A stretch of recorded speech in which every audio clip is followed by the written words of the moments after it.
It's a great pleasure in introducing Professor B.G. Mulimani ಅವರು. ಹಾಗೇನೆ ಎಷ್ಟೊಂದು ಪ್ರಶಸ್ತಿಗಳಿಗೆ ಕೂಡ ಅವರು ಭಾಜನರಾಗಿದ್ದಾರೆ. ನಮ್ಮದೇ ಇಲ್ಲಿ Karnataka state council of science and ಟೆಕ್ನಾಲಜಿಯ ಸರ್ ಎಂ ವಿಶ್ವೇಶ್ವರಯ್ಯ ಪ್ರಶಸ್ತಿ 2017ರಲ್ಲಿ, ಅದಕ್ಕೆ ಮುಂಚೆನೆ ಡಾಕ್ಟರ್ ರಾಜಾರಾಮಣ್ಣ ಪ್ರಶಸ್ತಿ 2008ರಲ್ಲಿ, ಹೀಗೆಲ್ಲ ಇಷ್ಟೆಲ್ಲ ಹೊಂದಿರುವ ಡಾಕ್ಟರ್ ಮುಲಿಮನಿ ಅವರು ನಮ್ಮೊಟ್ಟಿಗೆ ಸದಾ ಇರ್ತಾರೆ. ಈಗ KSTA ಸದಸ್ಯರಾಗಿ ಅವ್ರ ಮಾರ್ಗದರ್ಶನ ನಮಗೆ ಬಹಳ ಬಹಳ ಅಮೂಲ್ಯವಾಗಿದೆ.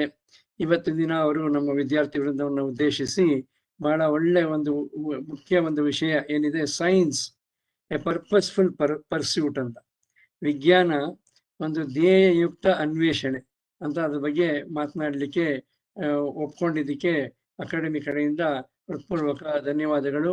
ಮತ್ತೊಮ್ಮೆ ಸ್ವಾಗತ ಪ್ರೊಫೆಸರ್ ಮುಲಿಮನಿ ಅವರಿಗೆ. I request Dr. Mulimani sir to kindly deliver this talk on science, a purposeful pursuit. Dr. Mulimani sir.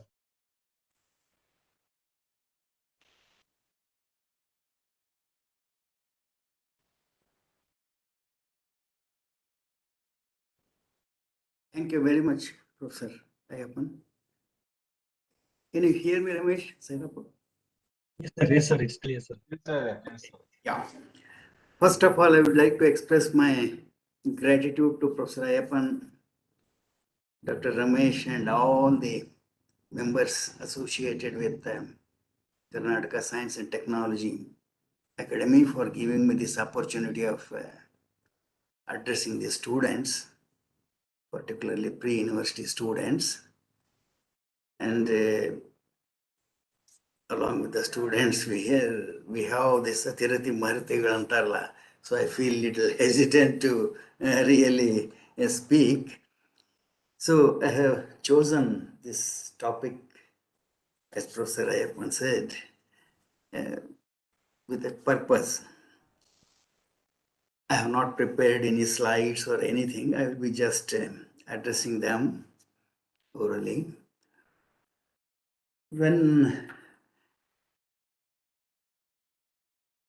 Why I said it a purposeful science, a purposeful pursuit, I am reminded of our Bharat Ratna Nobel laureate, Sir C.V. Raman.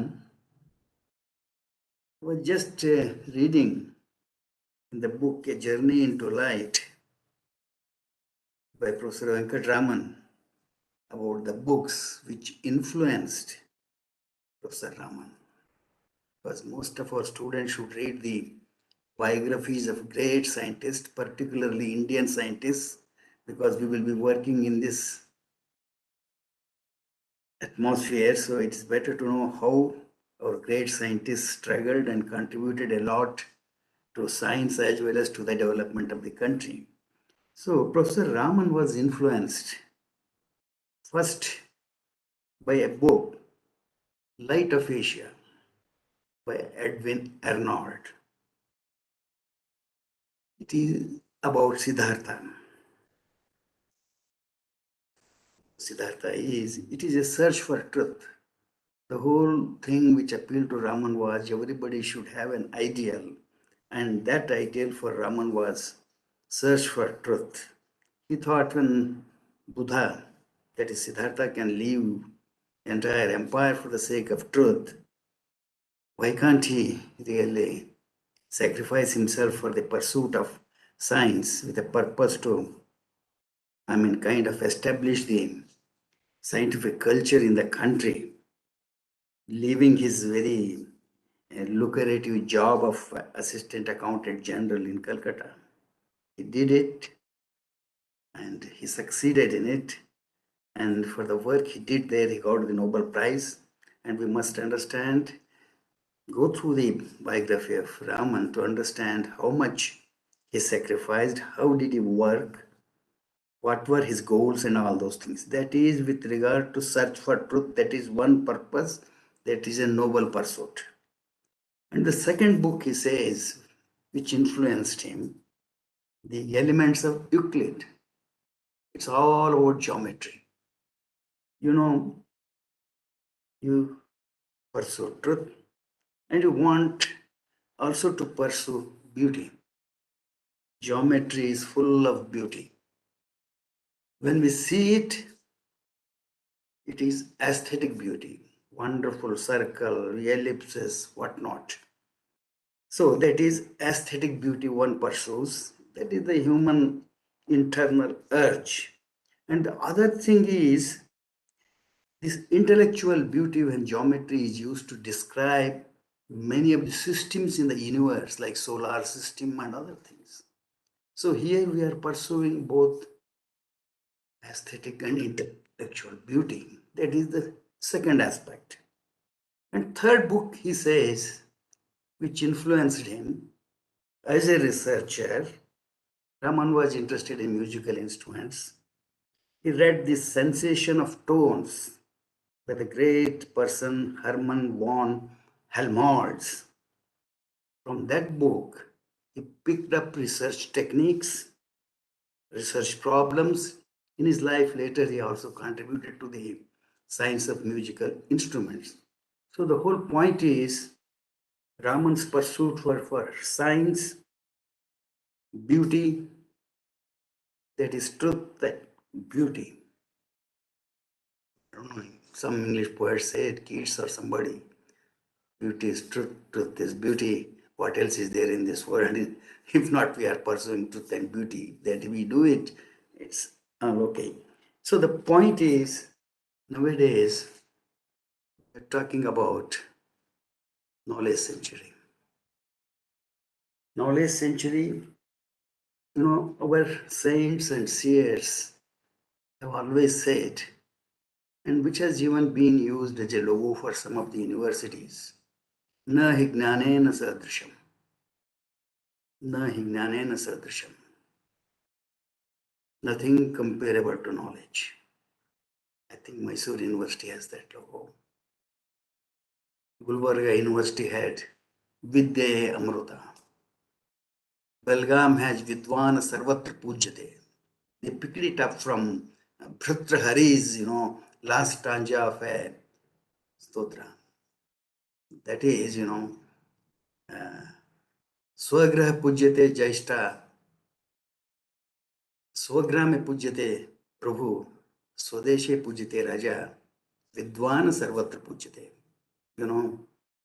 Even today, though it was said long ago, scientists and scholars, knowledge creators and scholars are respected all over the world. That is because of knowledge. Knowledge is uncomparable. Knowledge is power. Knowledge is strength. Knowledge is economy. Knowledge is the basis in most cases for the technology. Technology decides the fate of the people in the country. So that's what Raman tried to do. And later scientists also tried to do the same thing. We had many revolutions in this country. For example, we had this white revolution, we had green revolution, we had a nuclear energy revolution, we had, revolution in the field of space technology. So many revolutions, done by whom? Where we would have been, sometimes I start wondering, where we would have been without Raman, without Bose, without Bhabha, without Sarabhai, without Swaminathan, Raja Ramanna, Kurian, Saha, Kalam, Professor C.N.R. Rao. But number is still, very small, very small. Sometimes we start asking the question, many people ask the question, how come, these were all living Professor C.N.R. Rao, how come around 1930s there were so many greats in this country and where are they now? What is the reason? Why? Long back, were saint scientist S. Chandrasekhar said, that he gave the reason. He said, during that time, around 1930s or 20s, we wanted to show to the British because there was a need for self-expression. We wanted to show them that we were as good as them in their own realm of science and other things. That spirit made them work, and they are the giants today. Whether Bose, whether Saha, Raman, so many Chandrasekhar, Baba, so many people. We need that again to recreate that spirit. And so that's why, science is a real purposeful activity. And this Gnanena Sadrisham, those said long back, it is very relevant today. And all of you know, our UGC logo, still the same. What is that? Jnana Vijnana Vimukta, but traditional knowledge is eternal knowledge to me sometimes it seems. UGC says Jnana Vijnana Vimukta, knowledge liberates. Knowledge liberates from our illiteracy. Knowledge liberates from our superstitions, because scientific temper is one of the most important things what our country needs. ಅಲ್ಲ ಮನೋಧರ್ಮ ಆಗಬೇಕಂದ್ರೆ ಮನೋಭಾವದಿಂದ ಮನೋಧರ್ಮ ಆಗಬೇಕು. ವೈಜ್ಞಾನಿಕ ಮನೋಭಾವ ನಮಗೆ ಬೇಕಾಗಿದೆ ಇಂದು ಸಹಿತ ಈ 21ನೇ ಶತಮಾನದಲ್ಲಿ. ಸೊ UGC's logo is ಜ್ಞಾನ ವಿಜ್ಞಾನ ವಿಮುಕ್ತೆ. And third one, our people said, great saints and scholars, though we are living in this 21st century era of globalization, Ano Bhadra Krito Yanto Vishwada.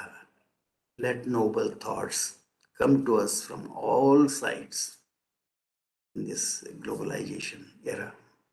So these are the things, have been our value systems, Indian value systems, which various education commissions, whether Kothari Commission, Radhakrishnan Commission, whether Knowledge Commission, whether now NEP 2020, all say everything, whatever we do, our education, research, name anything, should be based on Indian ethics, Indian culture, all these things.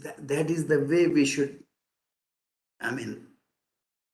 implement our educational research and all the policies. And attempt is on, things have started, I hope. Why I worry is, long back we used to say, Vision 2020, developed India.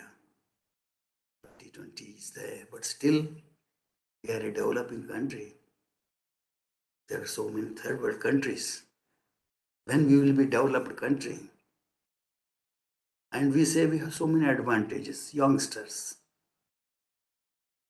We have done well in the field of IT. We are doing well in the field of agriculture. But there are so many other fields where we need to make progress, because all contributions to our GDP comes from services, production, and things like that. But where is the original creation of knowledge? We have consumers of knowledge, not the creators of knowledge. So all our effort, whether it is KSTA, DST, education policies, they are all towards creativity, creation of knowledge, srijanashilate. That's why even at the central government level, they have introduced that Kishore Vijnana Protsahan Yojana, to support the talents. And here we have students who have been selected from all the districts in Karnataka. They have been selected, 10 from each district. They are going to be given scholarship. We hope that we will inspire them to pursue science, particularly basic science, fundamental science, so that automatically other things follow. Any excellence in the basic science will lead to excellence in technology, and definitely what we often keep saying, innovation. What we have to support fully, also popularize, is discovery, invention, and innovation. Otherwise, somehow we are filling the minds of the students with just innovation. Because, we are not able to create We have become consumers. Any technology, new technology which comes from abroad, we have to change. We are just followers. It's a huge cost to follow just whenever there is a disruptive technology. We have to be, as often many things are showed in this country, we have to have self-respect, as Raman used to say, in every field. Self-confidence, and most importantly, self-reliance in all the things we do.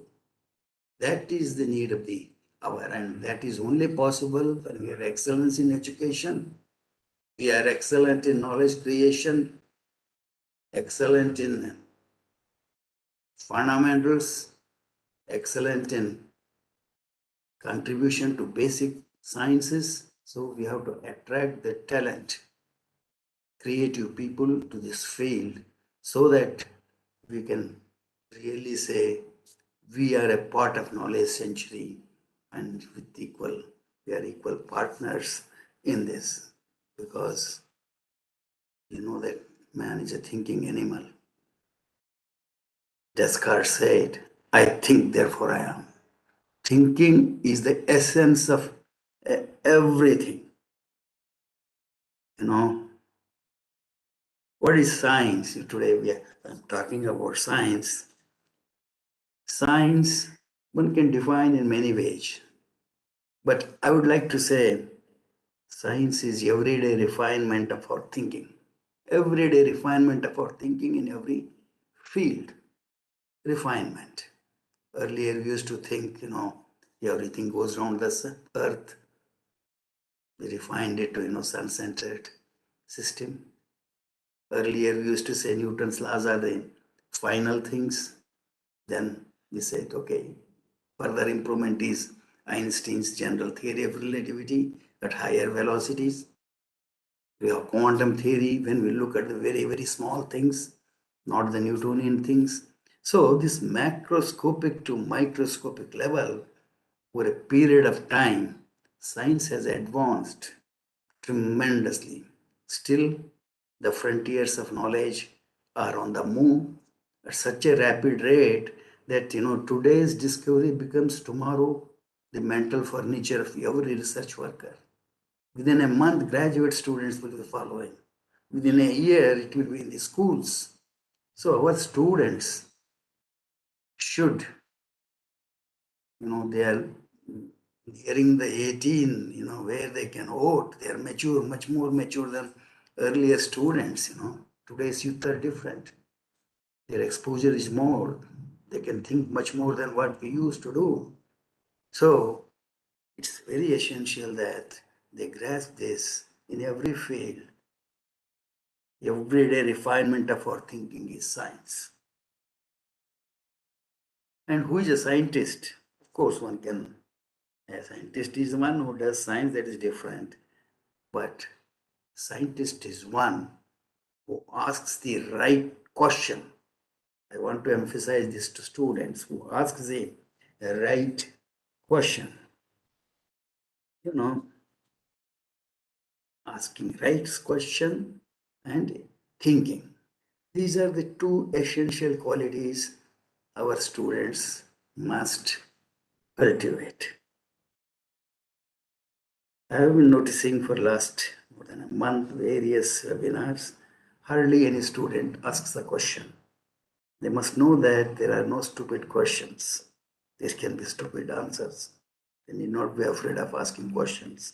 Without asking questions, they can't be creative. Without thinking, they can't be creative. And science, scientist, and scientific method.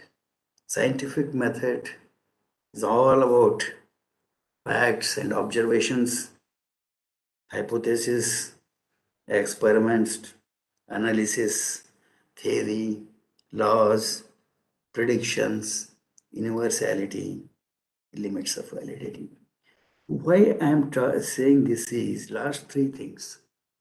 Theories have to be universal. When I say original contribution, I will illustrate with examples. We never worry about the universality of the theories which are much more fundamental, universality. And another one is from such theories, you predict and then verify. You know, whole universe is our laboratory. From atom to galaxies. And most important of all is the limits of validity of any theory we propose. Limits of validity of any theory. We don't teach students. We don't teach students whenever we give a lecture on any topic, what are the limits of validity of the theory being developed. When I say universal law of gravitation, the word universal is tied up with that gravitation. That means it is valid in the galaxy.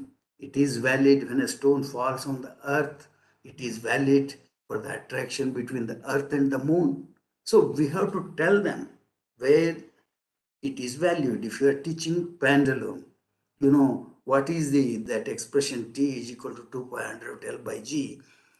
When is it valid? It is for small amplitudes. We never tell that.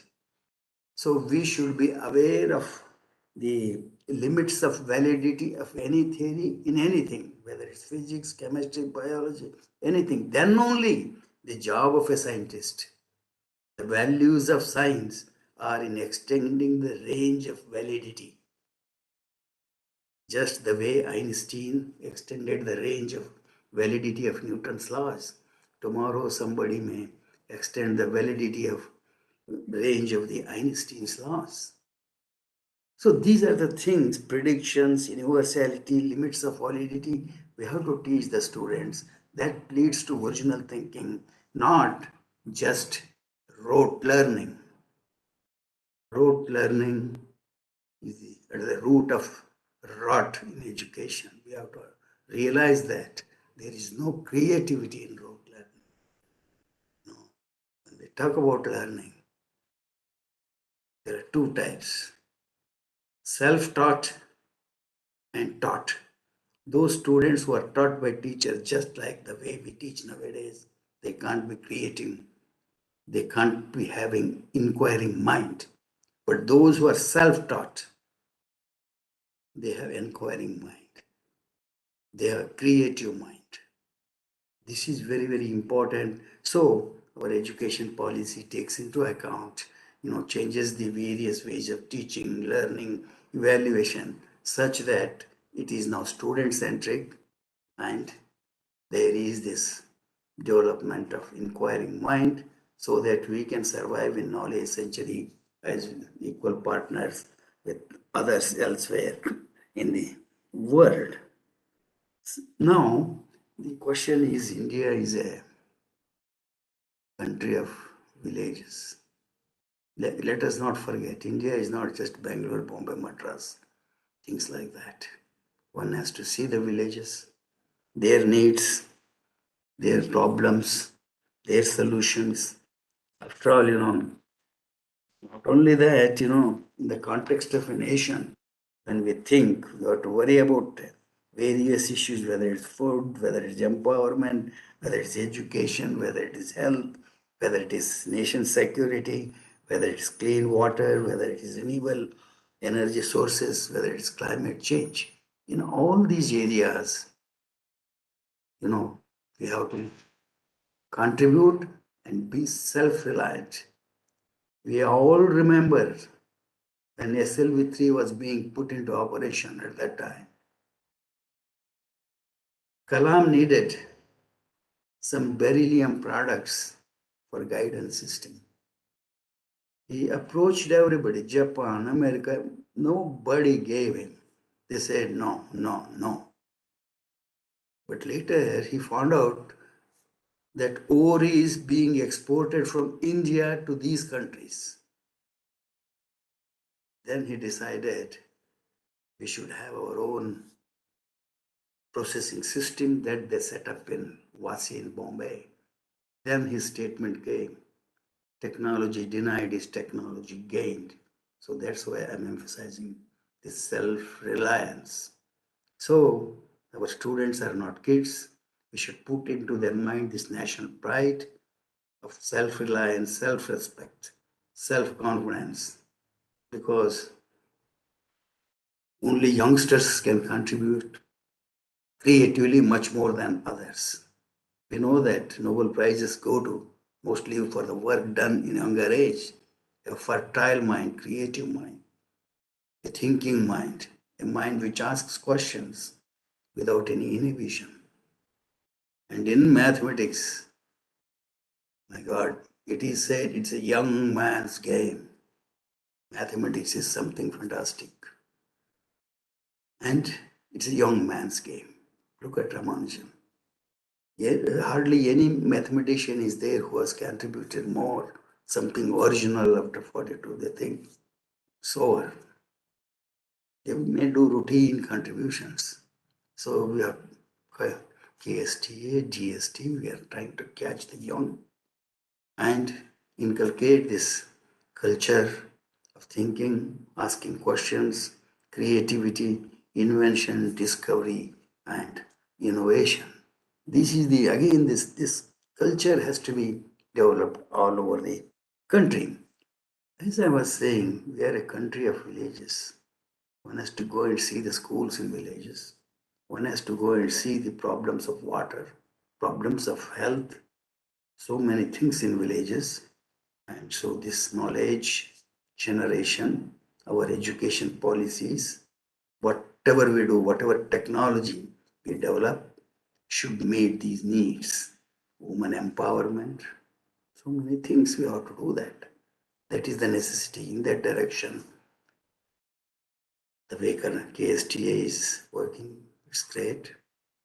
Now, why, particularly with regard to this teaching, our young students, with our young students who are there should not think that, oh, I'm too young, oh, I'm in a village, oh, I'm a backward, I'm this, I'm that. We have all excuses. I'll tell you an incident. I will tell you an incident which will, I don't know, which will lift the heart of everybody and a powerful lesson to teachers and students. Professor Eknath in the beginning said, address the students. Professor Das also this morning said, say something about simple students, simple things, education.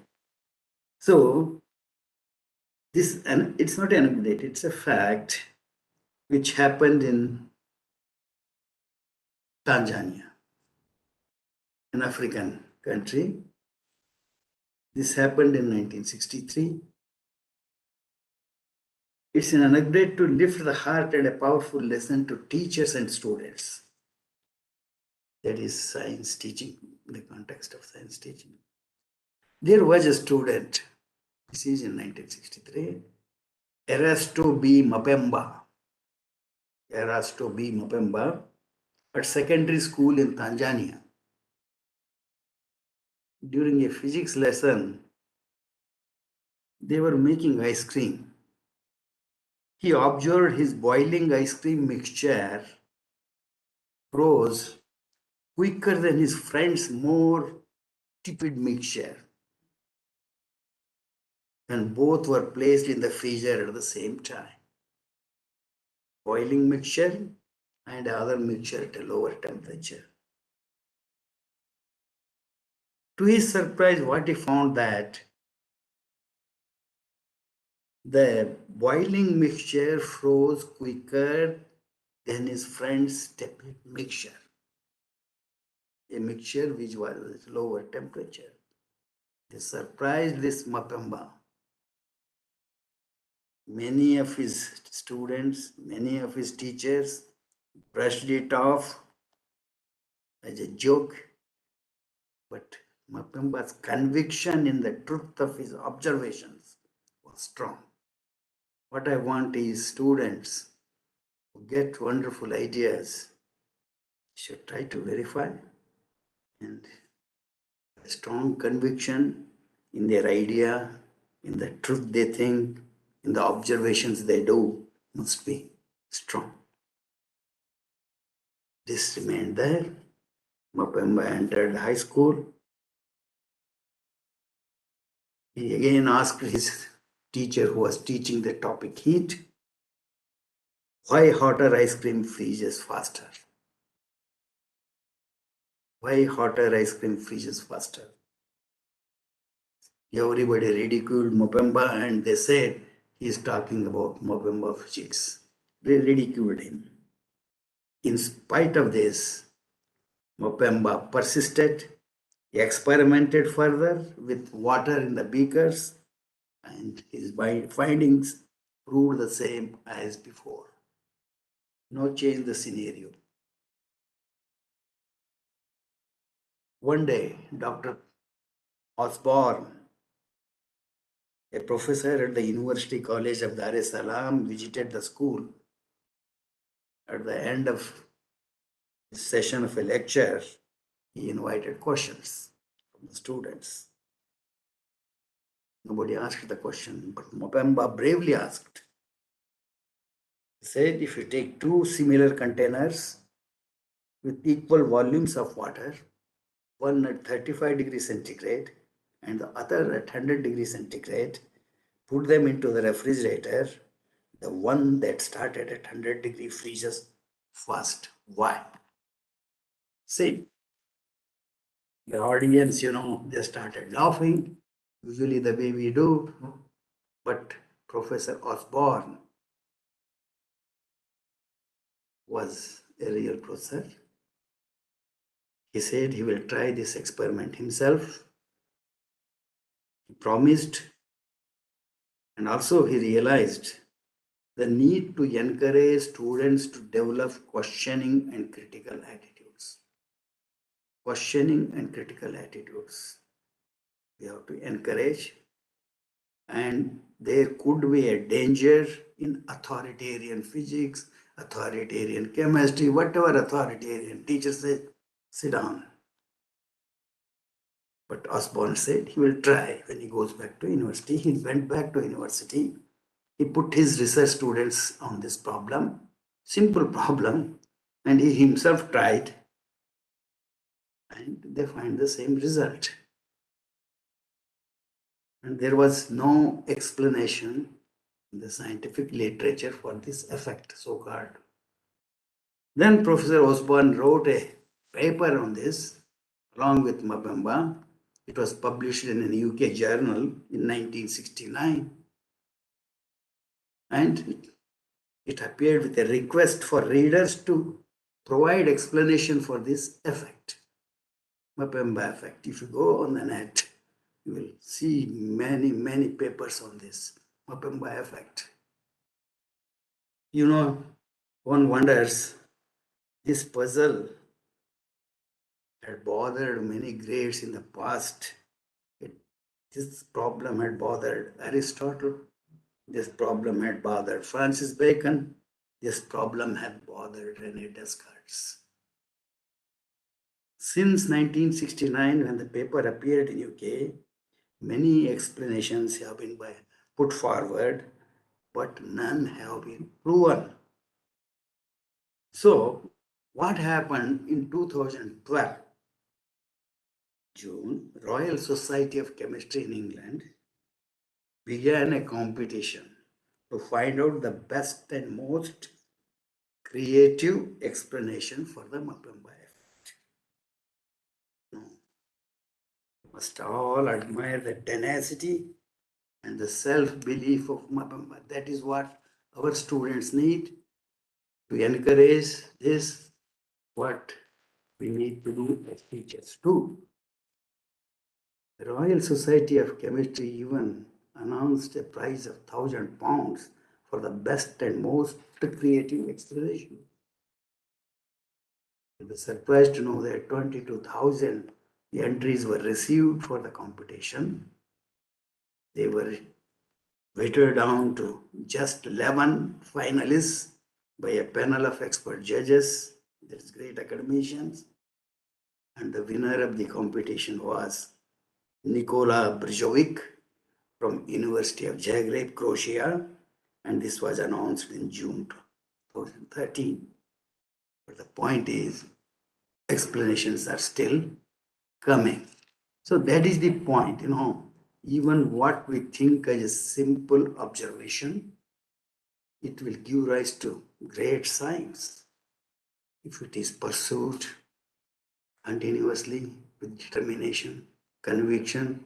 So our students, whether they are in villages or anywhere, simple schools, may not be having library, may not be having facility, if they can think, observe carefully, that may lead to a lot of creativity, and then we can think of all the innovation and other things. What first we need is creative and critical thinking students, and that depends on the teachers, researchers, and all, like for KSTA too. So what I'm trying to say is, I was asked to speak in a simple way to students. I was thinking, what can be more simpler than this talking about Mapamba effect?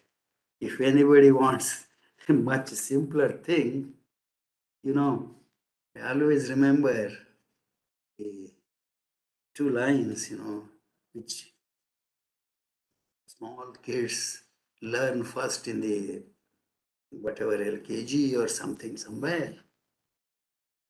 That is, twinkle, twinkle, little star, how? I wonder what you are. This expresses children's way of learning. How? Wonder. What? Little stars are far away. They twinkle. Why they twinkle? So all the science is buried in this thing.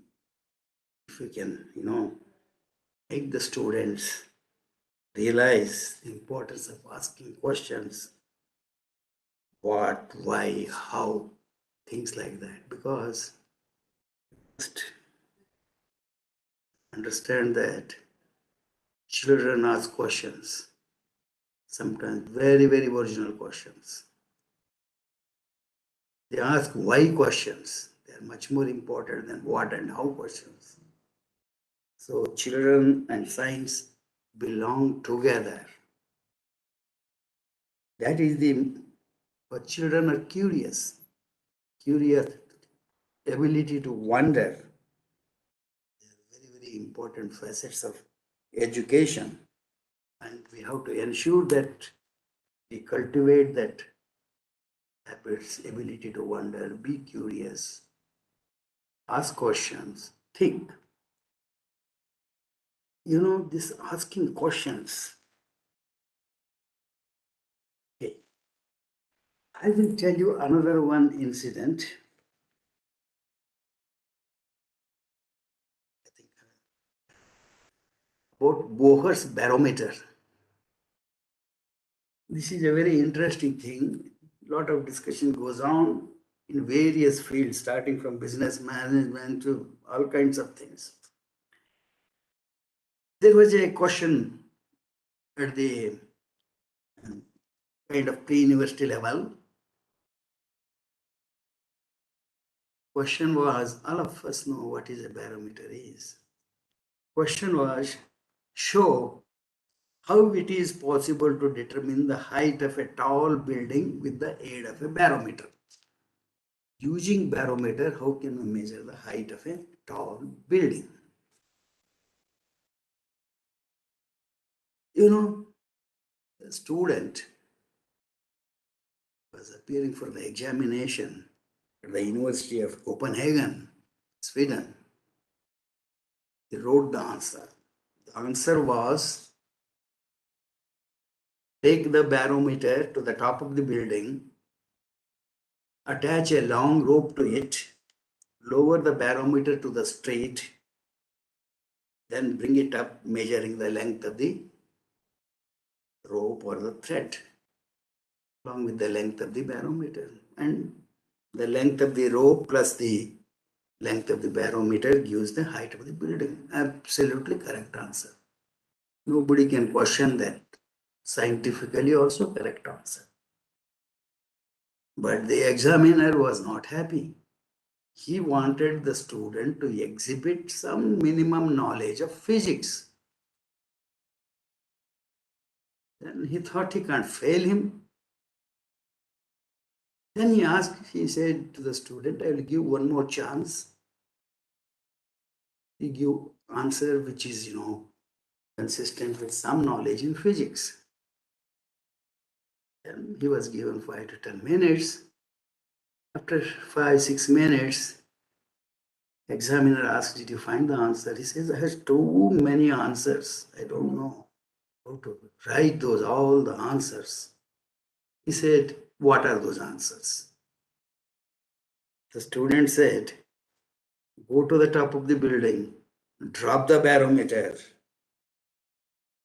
and measure the time taken for the barometer to reach the ground.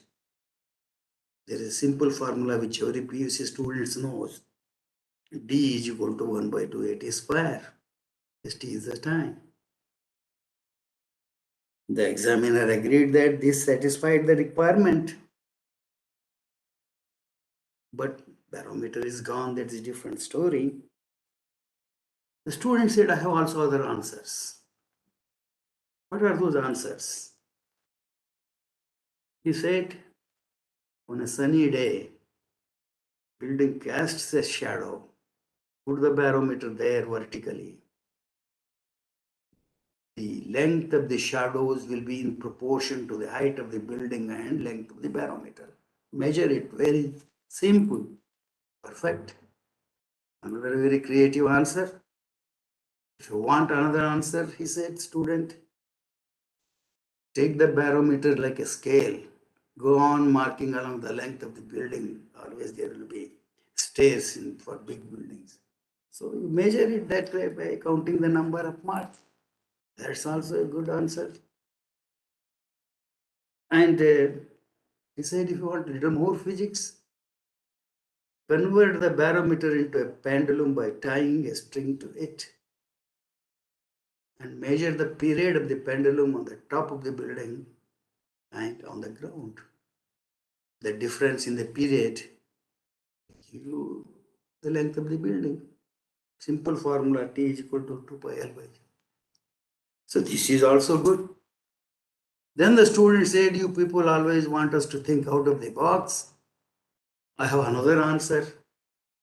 I will just go to the building superintendent and tell him this is a beautiful barometer, take it and tell me the height of the building. I will give you this barometer. That's it. Out of the box thinking.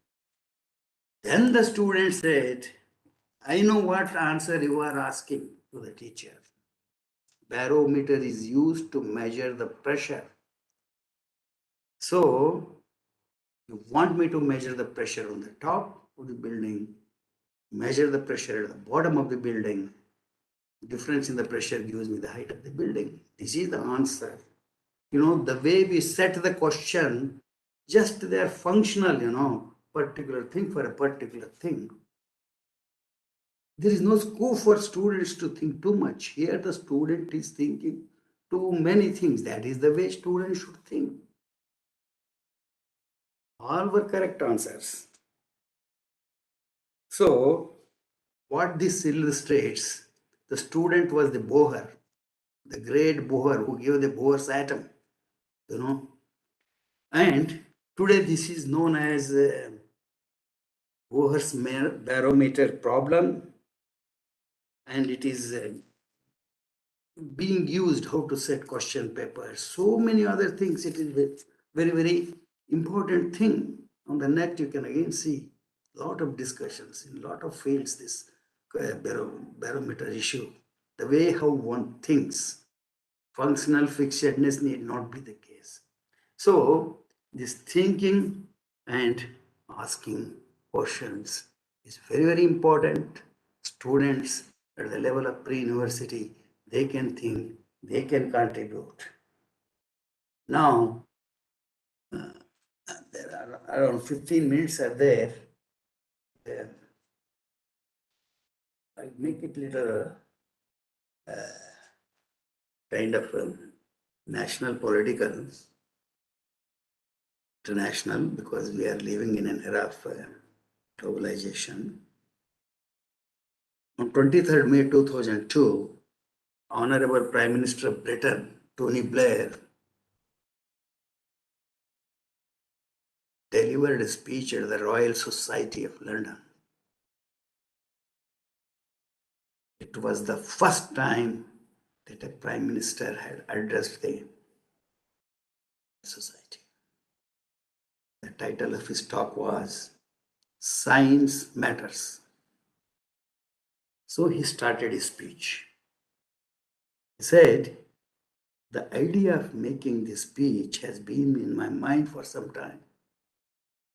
The final prompt for it came, curiously enough, when I was in Bangalore in January 2002. I met a group of academics who are also in business in the biotech field. They said to me bluntly, Europe has gone soft on science. We are going to leapfrog you and they will miss out. That is what Indian industrialists in the field of biotech told to Tony Blair. That made him, the moment he reached UK to address the Royal Society, first time a Prime Minister addressed. And what did he say?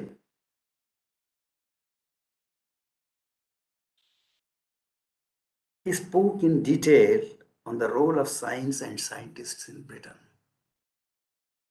for the future health and prosperity of Britain. He emphasized Britain's greatest contribution to human civilization and cited Newton, Faraday, Thomson, Dirac, Darwin, Crick, and others, asserted that creative imagination at and beyond the frontiers simply something we are good at it in England. Nobody can overtake us. I want to prove those entrepreneurs in Bangalore wrong. I want Britain and Europe to be at the forefront of scientific advance. Here is a lesson for us. Whether it happened in UK, it happens elsewhere, it's a challenge for all the scientists and technologists of the country, and also for future scientists and technologists, that is, our students, in whom we want to cultivate the habit of asking questions, thinking originally. That is the need of the hour, whatever the policies, education policies. These two things have to be pursued. You know, as I said, frontiers of knowledge are on the move. Newer and newer fields are emerging.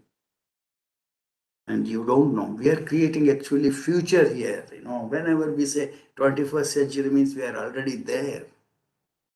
The research and other things which are going, we are creating future. And one of them is nanoscience and technology. We want to imitate. Nature is the greatest nanoscientist. Nature is the greatest nanotechnologist. And a Nobel laureate, a late Nobel laureate known, Professor Richard Everett Smalley, in addition to his contribution to nanoscience and nanotechnology, was a great human being, cared about the planet and the future of our children all over the globe.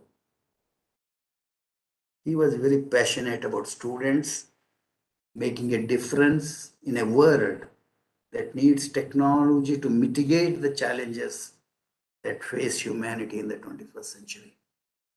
His slogan was, be a scientist, save the world, not just change the world. And in this context, let us remember what Raman said. I can assert without fear of contradiction that the quality of the Indian mind is equal to the quality of any Titanic, Nordic, or Anglo-Saxon mind. What we lack is perhaps courage. What we lack is perhaps driving force which takes one anywhere.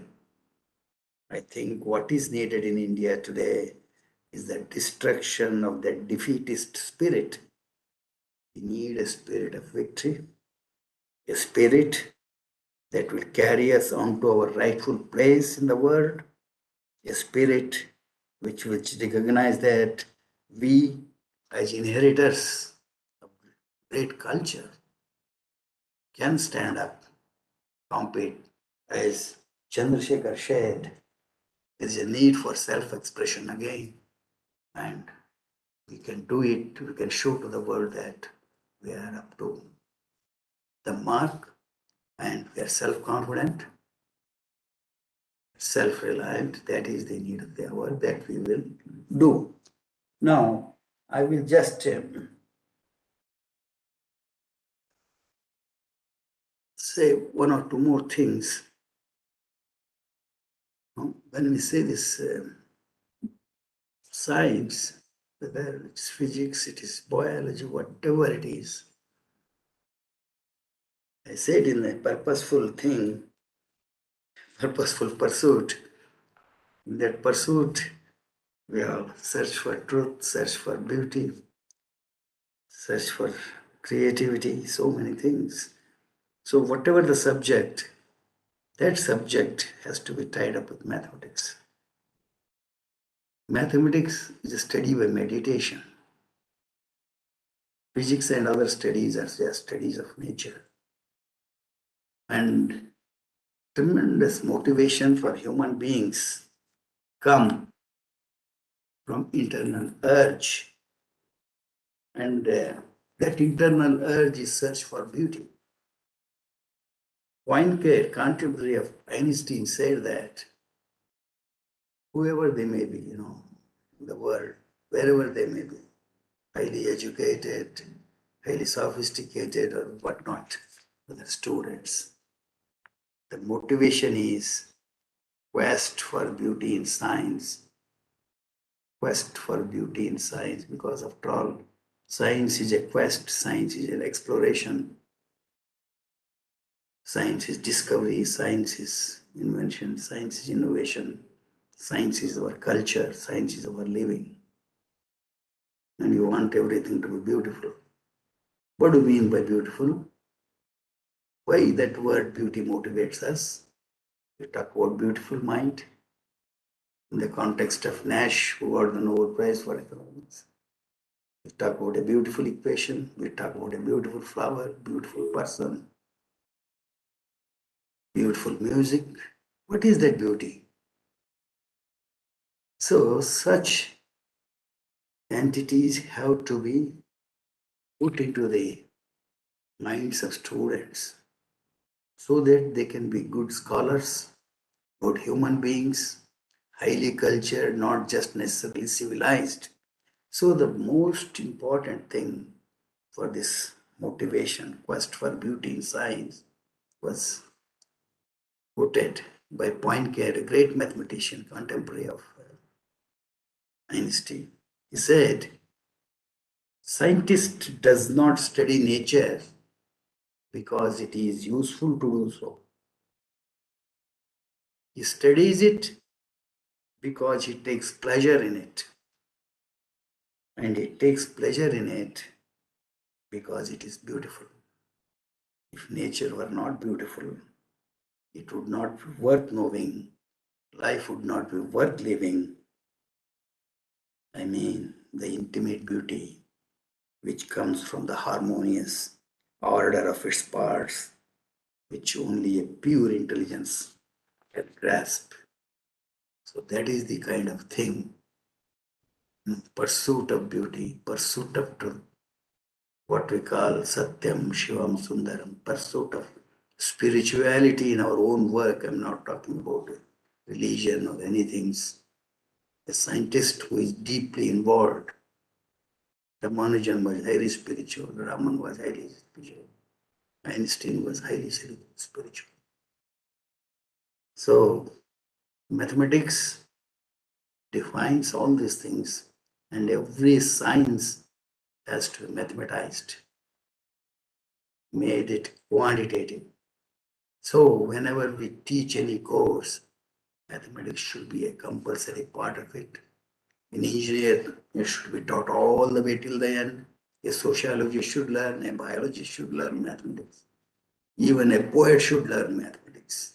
A philosopher should learn mathematics. Because mathematics is such a thing, there is no Nobel Prize for mathematics.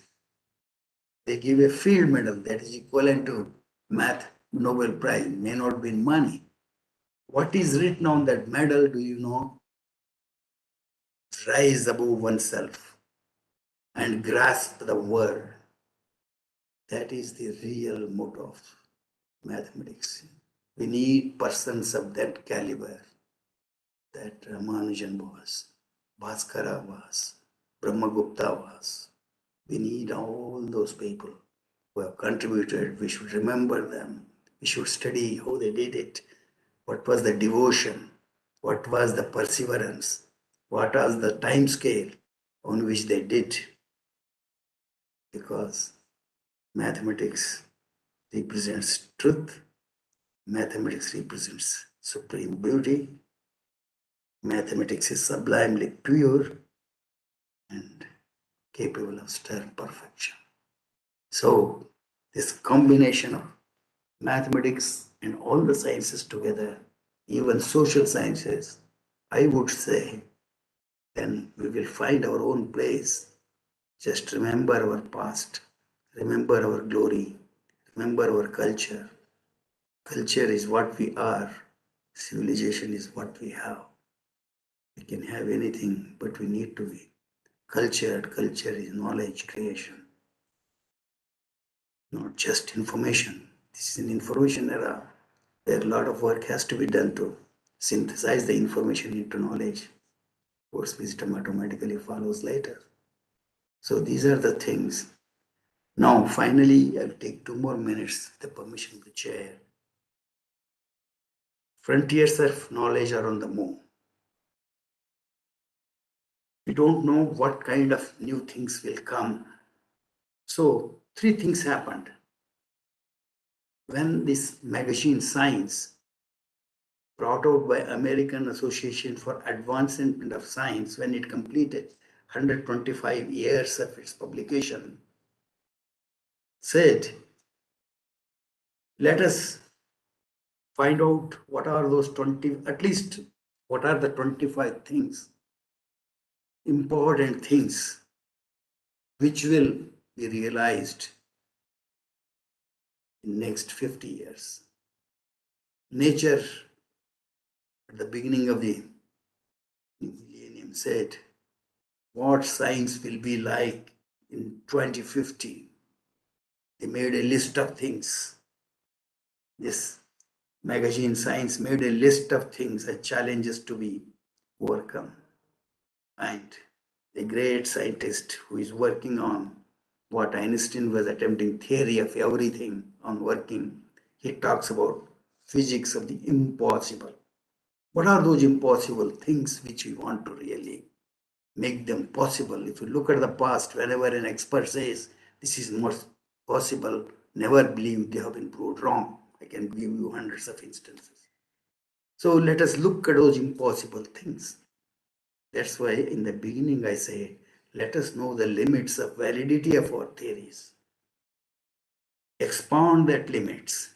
Then what we think as impossible will become possible. Some may be achieved in 100 years, some in million years, some may not be, depending on the limits of validity. Because after all, what we have achieved is during last 300 years. There may be universes, there may be stars where life may exist. There may be millions of year old civilization. What technology they might not have achieved compared to us 300-year-old civilization. So these impossible things, the Science magazine made a list. they said, what we don't know. What we know. But let us make a list of our ignorance. They made a list. Nature made a list, what we have to achieve.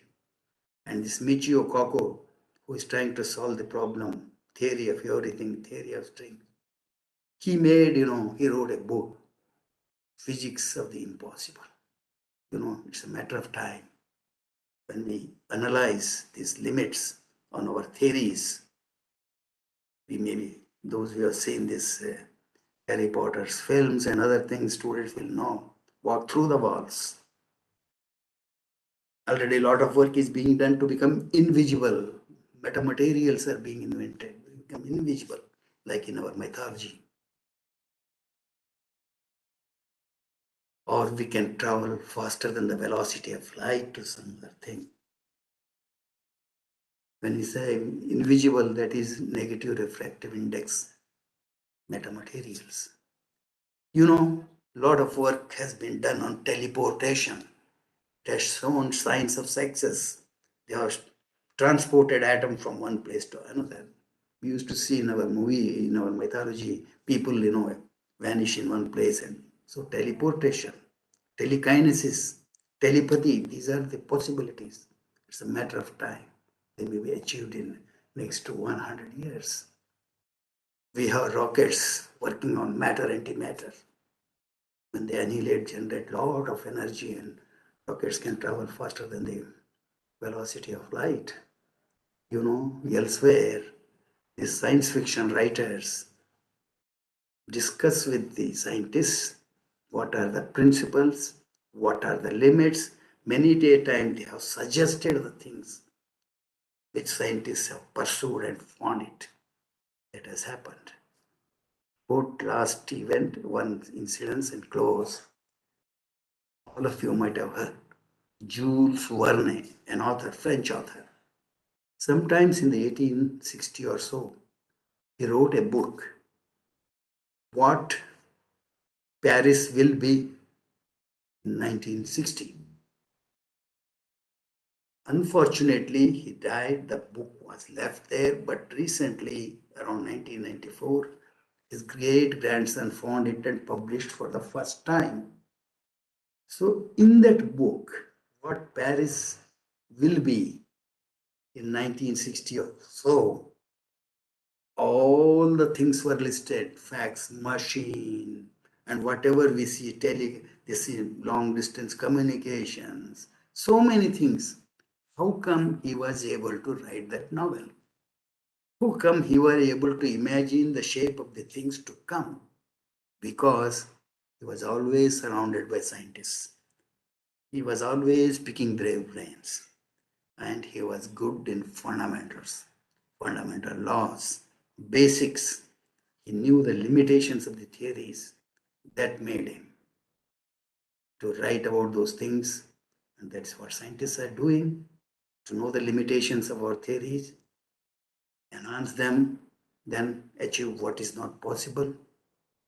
It's a matter of time.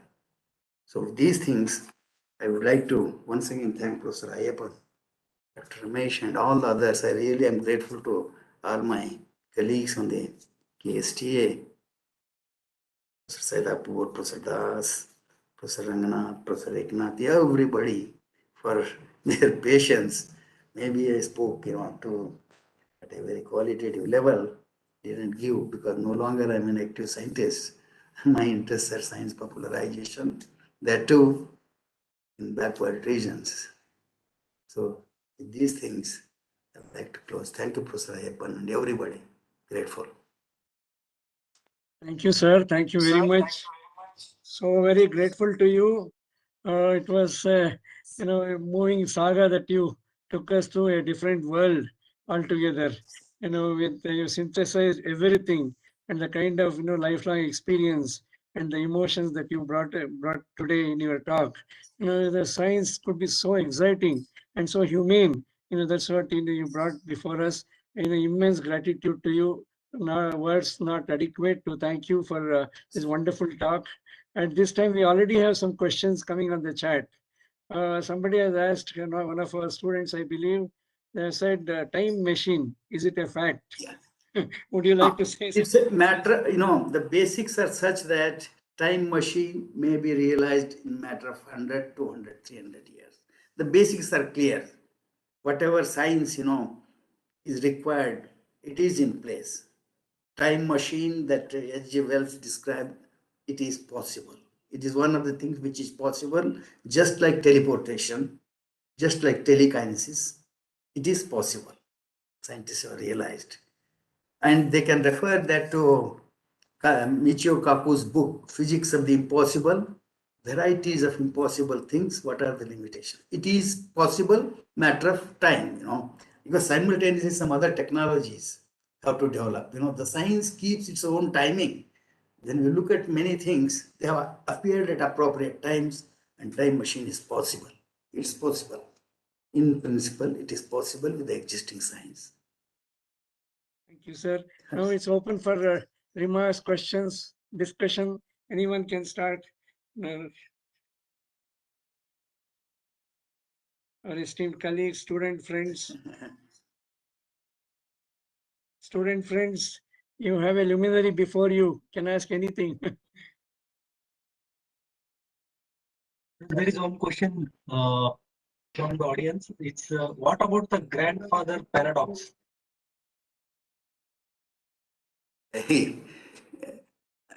I'm not fully aware of it, Professor. It is, maybe you can say a few things.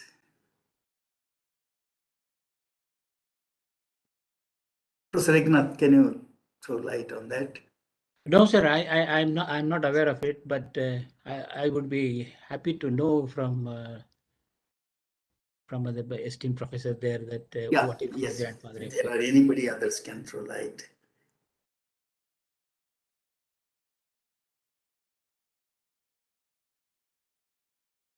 The question is from Dr. Mallikarjun Mulimani.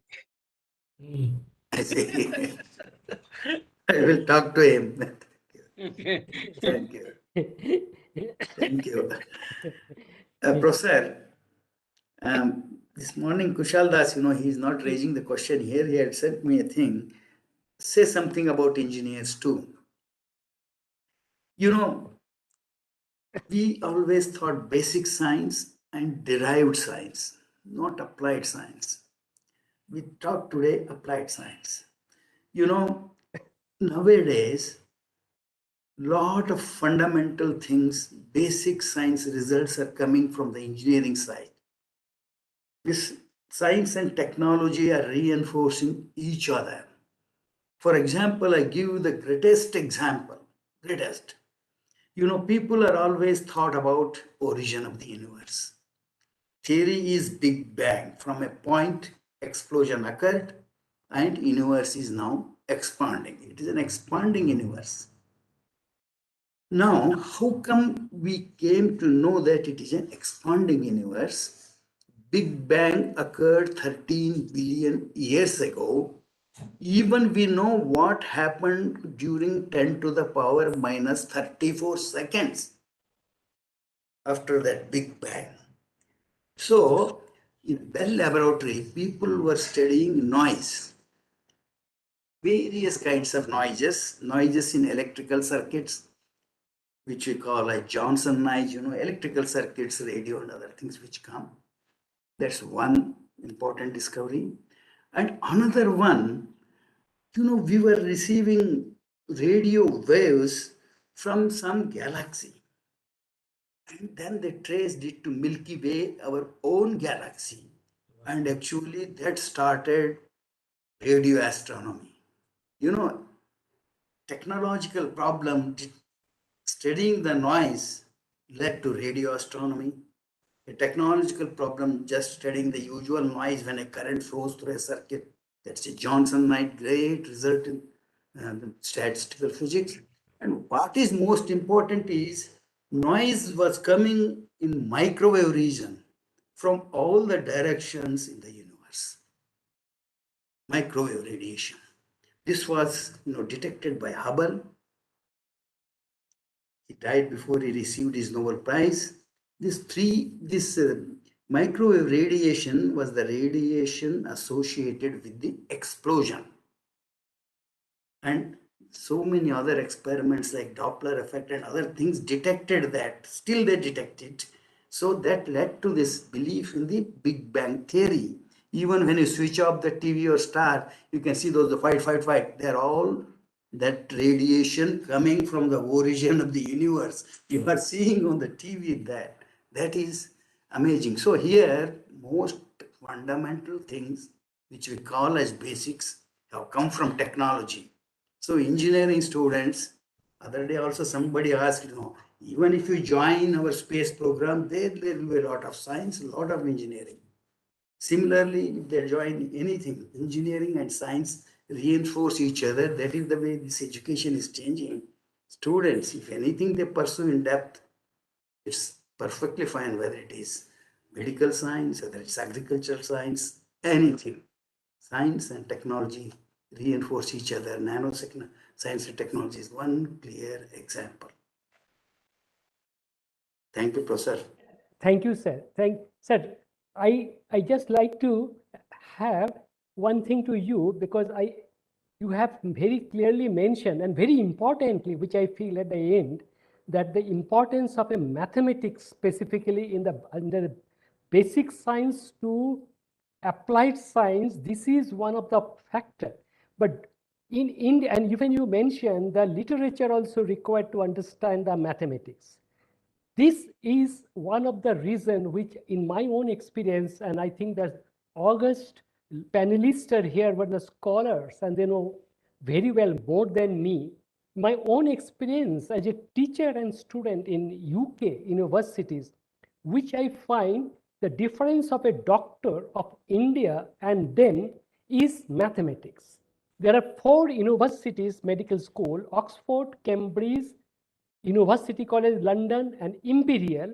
Their admission to MBBS, MBCHB, mathematics is a mandatory for entrance exam, and still till this date it is compulsory done. And this is a different entrance test. They call it the CAT. They call BCAT, which is not the other 32 universities of UK's, including Ireland's. So, and if you really see the wonders of the Nobel laureates, it comes in the medicine, specifically in my discipline, you will be finding the discovery of all the basic science from the DNA sequencing to everyone. It has come from either Oxford, Cambridge, UCL, and Imperial. So is it really that, as you mentioned, that we are not getting the adequate type of questions and all, because mathematics gives us the curiosity and questions in our mind always. Lack of mathematical knowledge, do you feel that Indian medical system, because you were Honorable Vice Chancellor of a medical university, do you think that Indian medical school avoided mathematics since 75 years after independence? Does it the required reason that Indian medical schools accept that copycatting and the duplicating the practice and the applied as such? They are extremely skillful, but the originality which you have thrust in a science, the development and generation of own knowledge, do you think that it is lacking in the medical sciences as compared to the basic science? Even in the engineering and technology, agriculture, there are more original thoughts and original implication. Whereas medical, we have no devices, no theories, no equation in medical sciences that actually come from medicine. So do you think that it is the really feel that this is the difference between the quality of medical science, teaching, education, research, practice, with comparison to the global outstanding universities in the world? Professor, you are perfectly right. Every science is to be mathematized. Every science is mathematized. Mathematization of science, whether it's medical, engineering, anything, it's a must. Because the characteristic of mathematics, physics and other things, theories keep changing in physics too. Newton, Einstein, somebody else. In mathematics, 1 + 1 = 2 has never changed. Mathematics never changes. There is a finality about it. So better to express all knowledge in mathematics When human imagination cannot work, you leave it to the equations. Equations have intelligences of their own. In physics, greatest discovery is like discovery of positron, that is positive charge equivalent to an electron. Positron was just discovered by Dirac based on a mathematical equation. When we say root of 4, we say plus or minus 2. Plus 2, we take it. But minus 2 has a significance that led to discovery of electron, positron. So many mathematical theories have led to discoveries, predictions, all those things. So mathematization is a must. They have intelligence of their own. It is something, as if nature is designed by mathematics. Nature is mathematical in nature. That is the thing. There is no question of economics. Anything, Kepler's laws told solar system elliptical orbits. These ellipses were discovered in geometry thousands of years ago, much before solar system was discovered. As if somebody, if God has, created this universe, he's a mathematician. So that is the thing. Mathematical equation, nothing can beat them. Their finality, that's why they say mathematics means study by meditation, study by imagination. Finality about that. Nothing changes. All the other sciences, theory change, thoughts change, advances occur. In mathematics, once a proof is given, it's over, more or less final. It may take 100, 300 years, just like last time Fermat's theorem took 300 years. Mathematics is something unique.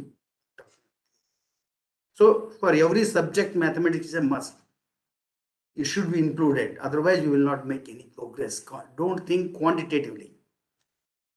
After all, universe is very, very quantitative. Thank you. Thank you, sir. Thank you very much, sir. Thank you. Thank you, sir. Thank you very much. Thank you. Any other comments, remarks?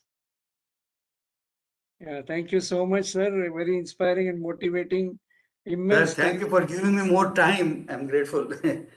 So very grateful to you, sir. Now, from all of us, a big thanks and pranams over to Dr. M. Ramesh, CEO, KSTA, for his remarks. Thank you, sir. Dr. Nagesh. Sir. Nagesh, sir. Sir, you are not audible, sir. Nagesh Hegde, sir, you are not audible.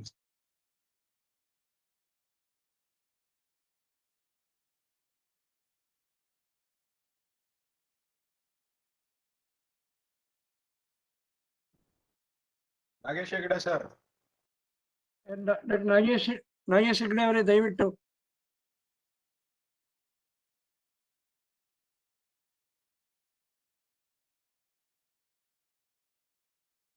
Nagesh Hegde ಅವರೇ. Sir, your audio is not connected. It seems you can ask the question in chat box so that I can ask to sir directly.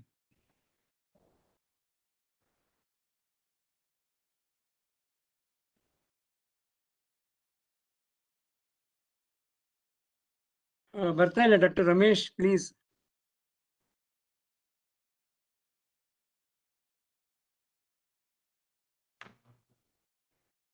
Sir, Professor Mulimani, sir, was really a very, very interesting and informative talk, scholastic talk. Really, most of the things we had forgotten. It was like a recap of all the past history of science from Raman to date, and how should we prepare students for knowledge economy. Excellent presentation, sir. On behalf of KSTA, very grateful to you, sir. You said scientists should be asking right question. Now, if a student has to become a scientist, he should ask variety of questions to the resource expert. And most of the students are quiet and they are a bit shy. They are not asking questions right now. They may post questions on through email. Dr. Ramesh, Yeah, ಹೇಳಿ sir, ಕೇಳಿಸ್ತದೆ. I have one clarification to make.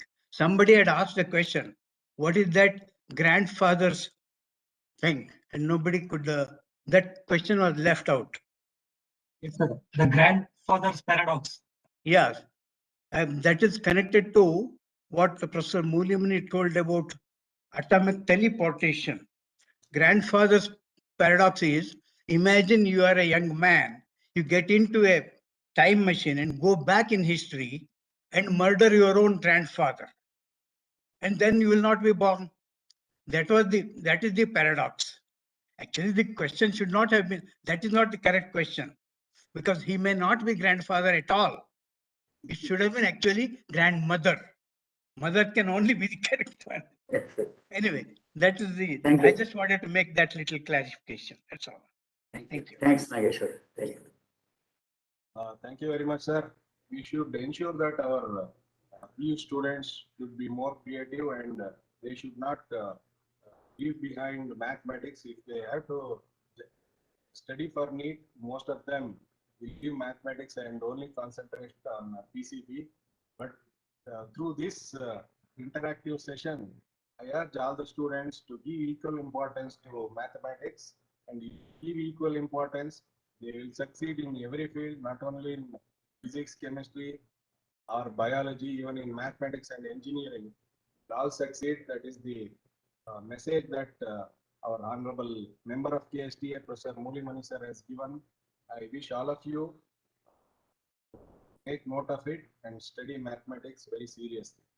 This note, I thank our esteemed speaker of today, Professor Mulimani sir, once again for this wonderful talk, sir. We will be uploading your talk on YouTube. Many more students will be able to watch during their free time. Thank you, sir. And I would like to thank our honorable chairman, Professor Ayyappan, for chairing this session. Thank you, sir. And our esteemed KSTA members, Dr. Raghunath sir, Professor Saidapur sir, Professor Eknath sir also have joined and contributed this talk. Thank you very much, sir. I'm thankful to Nagesh Hegde sir for being with us for this talk. I'm also thankful to Dr. Kushal Das sir and Dr. Arvind Patil for joining this wonderful talk. I also thank all the participants who have joined this talk and encouraged us to organize many more talks like this in the coming days. I wish you all a great future. Thank you very much, sir.